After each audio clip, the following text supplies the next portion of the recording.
Okay, Bertie, we're taking a look at Black Mesa, which launched on Steam Early Access this week. And it's interesting, before we get into the game and what you think of it as you've been playing it, just to talk a little bit about the fact that this, considering the time period in which this has happened, this is a game that used to be a kind of a standalone, talked about almost like a mod, but I think that's maybe a bit unfair, a standalone game that you could download for free. And it's now on early access and being charged, I think, is it £15 for it? Yeah, $14.99. And I think people will have something to say about that. I remember when we had a look at this game in an article in 2012, I think, when it came out. Yeah. Will Porter, the guy who wrote the piece for us, said then it would be great if these guys could, be remunerated for their work. Yeah, I mean, so it turns out they actually started work on this in 2004, and it's a multi-person team that's grown as the project's gone on. I think actually, quite interestingly, it started off as two people that were both trying to do some sort of remake with Half-Life, found each other online through a forum, and then decided to merge the teams, which is quite a nice little tale of It's a camaraderie. fantastic achievement. There's so much there. If anything has a case to say, buy this, help this. And also, it's not finished. They're trying to raise some money to give them a bit of time and space, and probably a bit of incentive, I should imagine, to finish the last bits up to a standard that everyone wants. And we're not just talking about a remake of the Half-Life campaign in the Source engine, which is not just a reskin as well. We're talking about AI behaviour, dialogue, even different characters. They've tweaked it, tweaked puzzles, all of this kind of thing. We're also talking about the deathmatch, which I was playing this afternoon, actually. Yeah, so this is, it's worth pointing out that they are still supporting the free version of this that we talked about, that we reviewed back in 2012 or yeah, I think it was like late 2012, wasn't it? Yeah, it wasn't a review, but yeah. Okay, well, that version is still out there and still available. The early access, as far as I can tell, the only real big difference at the moment is that multiplayer. Yeah, so the Zen levels, which are the levels towards the end of Half-Life. Yeah, they're notoriously a bit disappointing in the original. Yeah, they're taking those on. That's the next thing. That's the final kind of 15%. Once that's finished, it will be in general Steam release. But Valve is obviously impressed enough with this. Yeah, I mean, this went through Greenlight, didn't it? It got it was submitted, got the votes, and was approved. And it's Valve's game. They've said, like, here you go, use our stuff, remake our game. They're saying to these people, effectively, have all our stuff, and you can. The difference with Skyrim was that you already buy the game. Admittedly, it was £3 the other day, but then also you bought the game, but then you're paying extra for things on top of it. Yeah, and there is a certain level of quality here that has come with 10 years worth of work or whatever. And as we said, that free version is still available. So at least as it stands right now, I kind of see this early access version as an optional way to support those developers, rather than it being, right, it was free, now you've got to pay for it. It still is free. And this version, if you'd like to support and maybe see this game, they said that like 85% of the work is done on the single player side of it, and like the last 15% will be that. If you'd like to support us finish that last 15%, then here's a way to throw us. And there's more multiplayer planned as well. They have plans for that, and I was playing that, and it's great old school kind of romp. It's a bit chaotic, but it has that old school charm. So you have just started playing Black Mesa this week as it came out in early access, but you've also, this is the first week that you've started playing Half-Life as well. You're playing the original version kind of side by side and dipping in and out and seeing. Yeah, so embarrassingly, I'd never played Half-Life. I remember it coming out years ago, and I remember people talking excitedly about it, but it just passed me by for some reason. And then I never really felt like going back. And that sentiment was born out earlier this week. I knew Black Mesa was coming.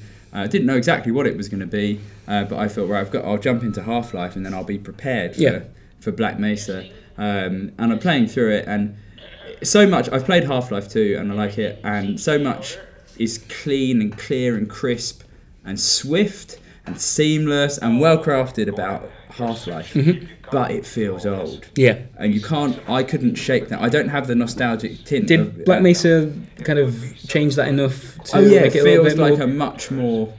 It doesn't look like a new game, but it looks. So this is the interesting thing, and I often find this with remasters, which we've seen a whole lot of recently. But Black Mesa visually looks how I remember Half-Life looking when I played it. Oh, okay. And so I think I would actually maybe have a bit of a a hurdle to get over with if I just went back and played the original Half-Life, because, like you said, it does look like a game that came out in 1998. Yeah. Whereas, yeah, Black Mesa might actually just allow me to kind of skip that and be like, oh, okay, it looks a bit older, but this is sort of... And there's little things as well, such as you can sprint in Black Mesa, and you can pick objects up, and the crowbar just is nicer.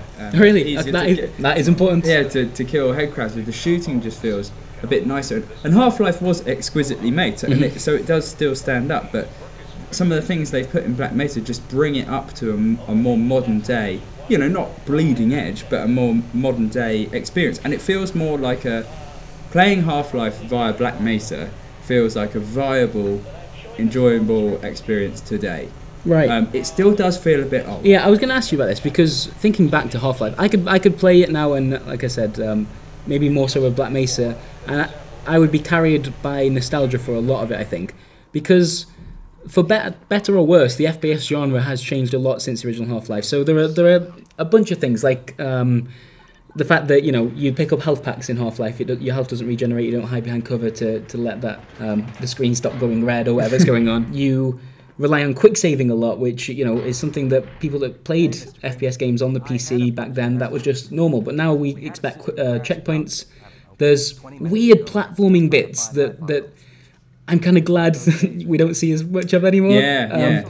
And crouch jumping, that was such a weird concept. Have you encountered any puzzles where you had to do that yet? In fact, the jumping around the levels thing is something that is in quite a lot, and it's quite striking. It's like, this game is not a platformer. Yeah. Yet I'm doing platform puzzles, and it feels a bit odd. Well, it went out of fashion in that genre, I think that's fair to say. Yeah. Something else that is weird, you've got a crowbar, but it's not a melee attack. So when enemies come at you and you're reloading within, in today's shooters, you tend to have a melee attack on. So you just hit or elbow. Or so you press a button. But this way you have to scroll through. Oh yeah. No, it's a weapon that you have to have equipped beforehand.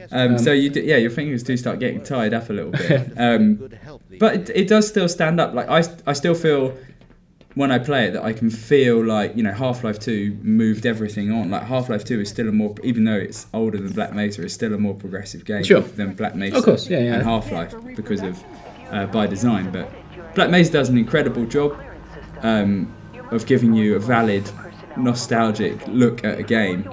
But not, too old that it's actually not that much fun. Fair enough. And yeah, I'm from what I've seen so far, it will be interesting to see, once it reaches the end of early access, whether or not they're still supporting the free version. I don't know exactly what their plan is there, but this seems like quite a nice way to treat your community. It's a community they built up over, almost a decade probably, and they're not being jerks about it. So that's good as well.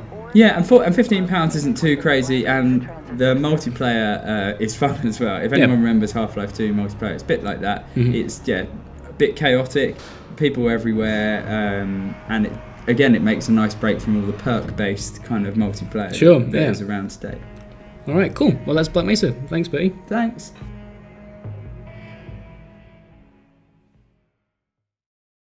And then I just fancied a break from you guys. Charming. Oh, go on, cheer up. Do you know what would cheer you up? Do you want to say it? Go on. Coming up this week, Silent Hills We Barely Knew Ye. We bid farewell to sexy digital Norman Reedus.